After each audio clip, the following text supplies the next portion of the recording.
Como les hemos contado, el ICO, el Instituto de Crédito Oficial, va a avalar el 20% de la hipoteca a jóvenes de hasta 35 años y familias con menores a cargo. Ese aval será del 25% si la vivienda que quieren comprar es energéticamente sostenible. ¿Cuál es la letra pequeña de esta medida aprobada por el Consejo de Ministros? Le preguntamos todas esas claves a Carolina García, que es abogada especialista en Derecho Bancario y de Consumo. ¿Qué tal? Buenos días. Hola, buenos días. Bueno, antes de nada, ¿qué es exactamente el ICO, el Instituto de Crédito Oficial? Bueno, es un instituto de crédito, un organismo público que interviene en determinadas condiciones para avalar préstamos, conceder préstamos. Por ejemplo, recordaremos los de la pandemia, que eran préstamos también avalados por el ICO. Normalmente no se gestiona directamente con el ICO, sino que se suscriben convenios con entidades financieras y es la entidad financiera la que interviene como intermediaria. ¿Qué significa esto de avalar? Pues es una muy buena pregunta y de hecho cuando me preguntes por la letra pequeña te diré que es tan pequeña que todavía no existe, porque es que no te termina de quedar claro cuál es la medida, porque por ahora solo se ha anunciado que se han destinado X millones a esta medida y que se va a firmar un convenio entre el ICO y el Ministerio y después entre el ICO y las entidades financieras, pero no se sabe en qué condiciones. Es decir, ¿me van a dar un préstamo directamente aparte de la hipoteca para pagar ese 20% a 10 años y va a ser el ICO directamente el que me lo pague? En principio la medida no es esa, parece ser que es que el ICO va a establecer una garantía adicional más allá de lo que es la hipoteca para que el banco me dé ese 20% adicional. Pero entonces, ¿quién le va a pagar al banco para que me dé ese 20% adicional que el banco no quiere darme? Entonces, es una medida que todavía está muy verde. El ICO, como decimos, va a avalar el 20% de la hipoteca, el 25% si la vivienda es energéticamente sostenible.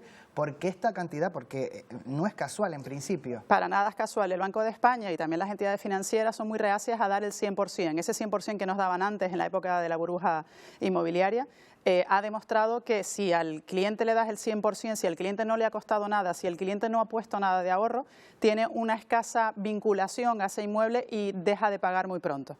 Entonces, la recomendación del Banco de España es, señores, no les demos el 100% ni el 110% como se daba antes. Por otro lado, eso implica que si no tienes ahorro no puedes acceder a esa hipoteca. Entonces entiendo que es una medida que se sitúa en el medio para intentar posibilitar que esas hipotecas se puedan conceder. El ICO que va a avalar ese porcentaje de la hipoteca, pero de cualquier hipoteca, ¿habrá un límite económico Sí, de la vivienda que queremos comprar? hay un límite económico que de hecho se puede calcular relativamente fácil porque es un máximo lo que puedes cobrar para poderte acoger a esta medida, que son 37.800 en función de 4 veces el IPREM o el doble de eso si es una pareja, y en función de eso, como sabemos que el máximo que te pueden dar por tu nivel de endeudamiento es el 35% de lo que ganas, pues más o menos está rondando los 170.000, 174.000 euros la vivienda que se podría acoger a esta medida. Hablamos máximo de esa línea de avales para jóvenes de hasta 35 años que tengan esos ingresos de 37.800 euros al año, será el doble en el caso de una pareja, pero en el caso de las familias con menores a cargo también está disponible esta línea de avales. ¿Entendemos que habrá requisitos específicos para este colectivo? Para este colectivo, que son parejas con niños, lo que hace son coeficientes modificadores, es decir, una pareja 37.800 por 2 y si tienen X hijos, pues se hace un coeficiente modificador para que ese importe pueda ser un poco más alto. Imaginemos que cumplimos los requisitos, bien si no tenemos hijos como si los tenemos. ¿Qué es lo que tengo que hacer en principio? Por ahora nada, porque la medida no está. Entonces no vayan hoy al banco porque el banco les va a decir que no saben de lo que le están hablando. Entonces cuando se implante, si es que se implanta, tendremos que ir, entiendo yo que por eso son todas esas sombras que hay sobre esta medida, a la entidad financiera nos dirá si nos podemos acoger a esos requisitos y nos dirá en qué condiciones se va a pagar ese 20%, porque una de las medidas es que decía que era ese aval tenía una duración máxima de 10 años. Claro, normalmente un 20% lo pagas relativamente pronto. Entonces, ¿en qué consiste? O sea, yo le tengo que pagar, lo que decía al principio, ¿le tengo que pagar al ICO directamente? ¿O es que el ICO le paga al banco y yo le pago al banco ese 20% de manera separada?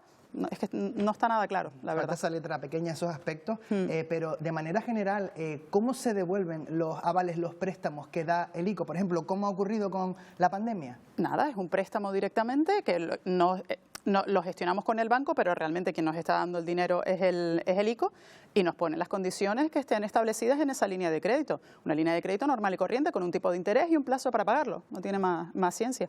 Como abogada especialista en Derecho Bancario, ¿crees que esta línea de avales va a impulsar esa solicitud de hipotecas por parte de jóvenes y familias con menores a cargo? Yo creo que la puede impulsar, pero creo que es una medida, ya no es una cuestión jurídica, sino ya de política económica, del todo punto de vista erróneo, porque estamos fomentando que personas vulnerables que no llegan a unos niveles de ratios económicos, que no tienen ni han tenido capacidad de ahorro, se metan en un préstamo hipotecario que a lo mejor es que no lo pueden pagar y a lo mejor lo que tenemos que fomentar es el alquiler, que parecía que era la línea de la ley de vivienda y sin embargo sacan esta otra medida que parece contradictoria, ¿no?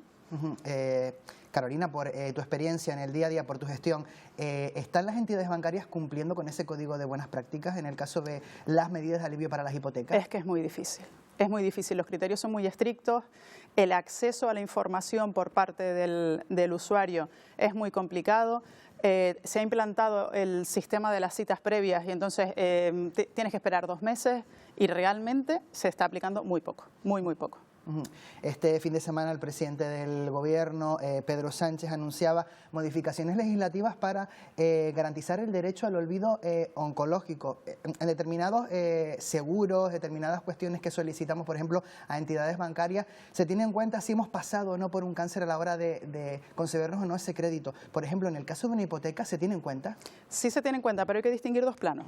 Por un lado está el préstamo hipotecario y esos años de duración que me van a dar para yo pagar ese préstamo. Si he pasado por una enfermedad grave, sea oncológica o sea lo que sea, el banco lo tiene en cuenta para no darme un plazo de 30 años, pero igual que tiene en cuenta la edad que tienes, no es lo mismo que vayas a pedir un préstamo hipotecario con 70 que con 40.